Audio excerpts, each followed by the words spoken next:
Hello, my name is Tina Belden, and today I'm going to walk through how to use Prezi in the classroom for classroom teachers.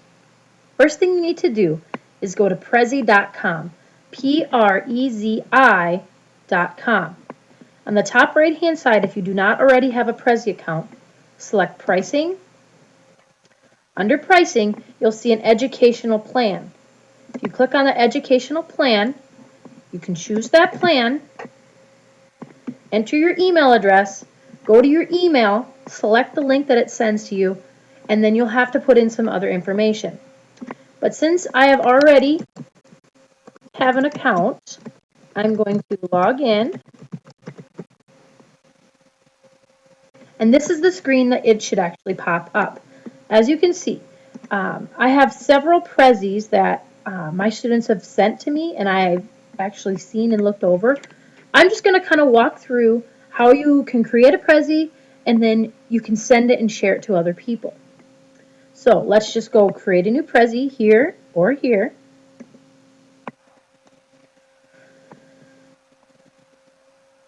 It might take a minute to pop up. The thing with Prezi is there's a lot of different graphics that are that go along with it. So at school it might take a couple more minutes to actually work. If you look at some of the already preconceived templates, you can use one of those, or you can click more, and there's several other templates that you can use. Click any of the ones that you kind of like.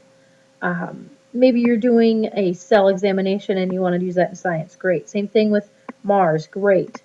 I mean, I am just going to grab, I'm going to go up to the top, and just going to grab bright lights. Or, if you don't like any of these templates, you can actually start a blank Prezi. But I have found that using an actual template is a lot easier than starting from scratch and going from there. At the top, this is your first slide, so it kind of runs just like PowerPoint. Your first slide, you want to add your title. How to use Prezi for teachers. If you look at it over here, it'll pop up on the left-hand side. If you click your second slide, it will bring you to your second circle. On your second circle, maybe you want to include some of the login information for your students. So give it a title. And for all South Dakota students or all students in my Ipswich class, we will use a K-12 email. So it'll be as1234@k12.sc.us. All K-12 student emails are set up this way. It's their first initial of their first name, first initial of their last name, followed by 4 numbers that are automatically assigned to them by the state, and then at k12.sd.us. Maybe you want to include that. This could just be your example. So what you need to do is just click on your example, use this little hand, and then just drag it down.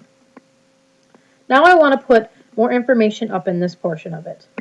I just need to click up there, and it gives you a box, and you can start typing. So I'm going to put, use your K-12 email to log in. And as you can see, it's kind of going outside the circle. The thing I need to do again is just click on my little hand, and I can reposition it wherever I want in the circle.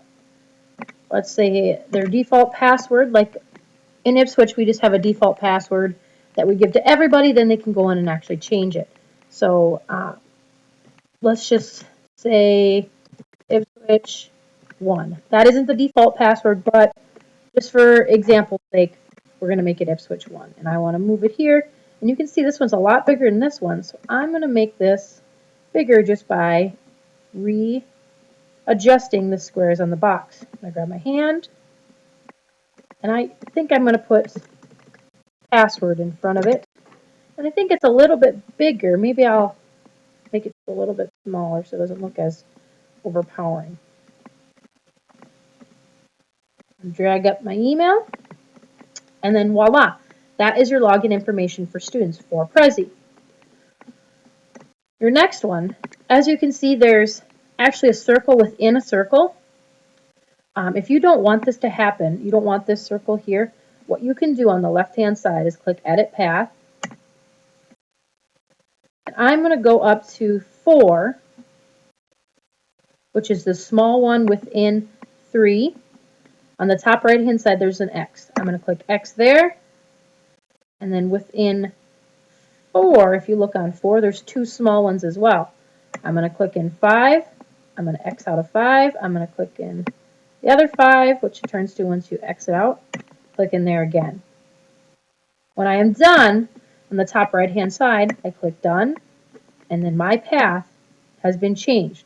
However, even though I've changed my path, I still have these circles within my other circle. So what I want to do is click on the circle and hit delete. Same thing over here, click on the circle, hit delete. Click on the circle, delete. So I go back through my slides on the left-hand side, login information, slide 3, slide 4, slide 5, and then slide 6 is just back to your big title. Just to customize some of the information, I'm just going to put in there Prezi.com. I'm going to go to 4. Prezi versus PowerPoint. You can also insert images. So let's do that really quick. Go to insert at the top, and you cannot copy and paste images. That's one thing that is kind of a downfall for Prezi. But if you go to insert at the top, there's several different options that you can actually have. You can have background music, you can have a highlighter, you can have a draw tool, you can have a draw arrow, favorite YouTube video, in image. That's what we are going to work on, is just an image. Let me go to my pictures here. I think I have a picture of my dog. Just insert that really quick. Takes a minute to load. I want to make it bigger. And obviously you wouldn't put a picture of your dog on something that says Prezi versus PowerPoint. But as you can see, there's kind of this little box that says, move this down, click here to add text. Well, I don't want that box there. What I'm going to do, I'm going to click on that box, right click, and hit delete.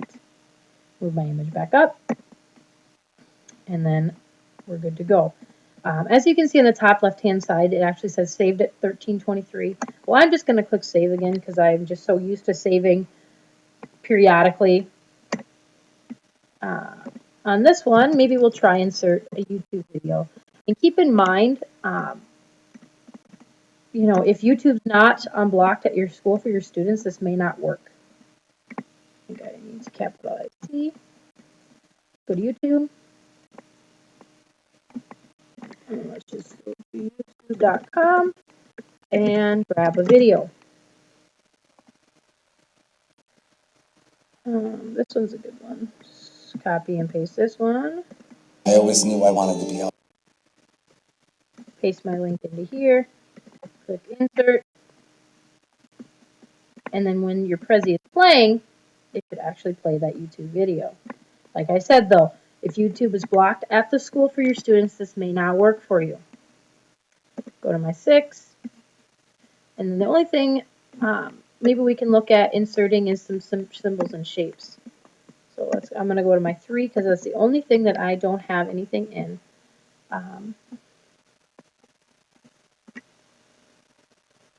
Just some basic clip art is kind of what this reminds me of. You can go to your dark Prezis for light Prezis. Let's just click this guy. There he goes. I just double clicked on him. I'm going to make him big. And you can just kind of insert any clip art that you want. I'm going to delete out this click here to add text. And to view your Prezi, you just right click on the number 1 and you hit start presentation. And then all you have to do is you either use these arrow keys at the bottom or you can use your keypad and it'll go through your Prezi.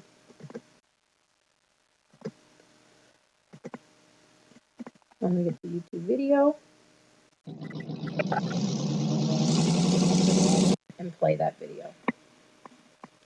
All right, so when you are done, if you hit exit on the top right hand side, it will save it directly into your Prezi, like home page. So it'll bring you here, that way you can look at your presentation. You go to My Prezis, and that's where it's going to show up at. How to use Prezis for teachers, Tina Belden.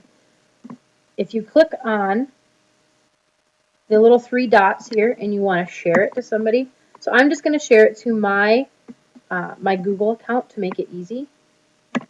I'm going to copy this link, and all you have to do is just email whoever you want. One advantage for you teachers who use Schoology or an LMS or a CMS within your classroom, so D2L or, like I said, Schoology or Edmodo or eBackpack, what you could do is have your students create a Prezi, like I did here. Go to your Schoology class, create a discussion, and then under that discussion, you can have them post their link to their Prezi. I'm just going to create one really quick here.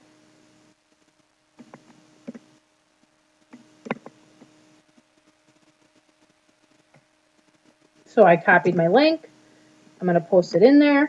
And then anybody who is in this discussion can click on this link, and it'll actually show the Prezi that I created. Like I said, with Prezi, it takes a couple minutes because there's a lot of graphics to actually make it load. And yeah, that's pretty much it. That's kind of how I have been using Prezi within my classroom. Like I said, there's a lot of different ways to use Prezi. Here's one of my students' examples of the Prezi that she did. She did a Prezi on all of the students in her class. She had to have a picture of each student and then 3 facts about each of those students and then 1 blurb about herself. As you can see, there's a lot of super different templates that you can go through. She needed to have a picture of the entire class and then, like I said, a picture of each person plus 3 facts about them. So yes, that's how I use Prezi within the classroom. If you have any questions, please contact me and I can help you out.